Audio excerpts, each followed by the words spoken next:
Hi, in front of me is Google Pixel 5 and today I would like to show you how you can customize keyboard's theme on this Google device. Firstly, open Settings and scroll all the way down.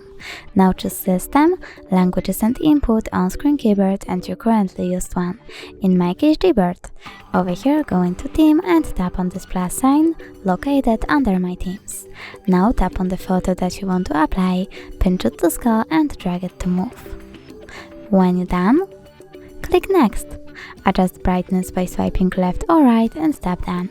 Lastly, click on the switcher next to key borders to turn them on or off and choose Apply. So now when I go back, I can see that theme of my keyboard was successfully customized.